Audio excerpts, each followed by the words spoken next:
Kuule kulta, minä olen tässä laskenut ja miettinyt, että kyllä meidän kannattaa perustaa tytäryhtiö johonkin veroparatiisiin. Mutta onko se sen vaivaa väärti? Meillä kertyy niin paljon ylimääräistä vuosittain, jopa 100 000 euroja. Mietin nyt, voitaisiin ostaa kunnon loma-asuntoparatiisia ja viettää osa vuodesta siellä. Oi kulta, hyvä idea. Minustakin.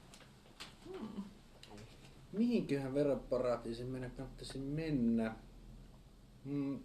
Olisiko Sveitsi mitään? Siellä on aika paljon muitakin meikäläisiä. Mä haluaisin kyllä ainakin merenrantaa.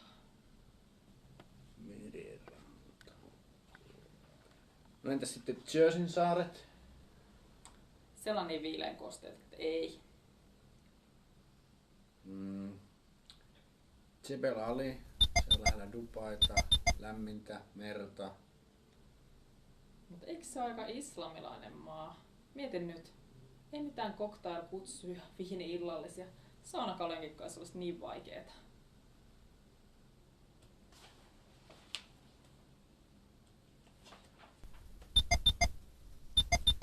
No entäs Liberia? Siellä on vapaammat olot. No, mutta eikö se ole väkivaltaista aloittaa? Mä en halua lähteä mihinkään pelkäämään. Okei.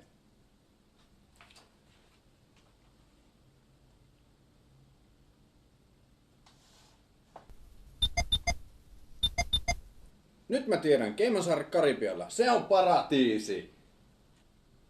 Hurrikaanialuetta. Ei. Ei mikään kelpaa. No katsotaan sitten. Eikö me voitais maksaa verot ihan reilusti tänne Suomeen? Ja täällä muuten enää mikä toimi.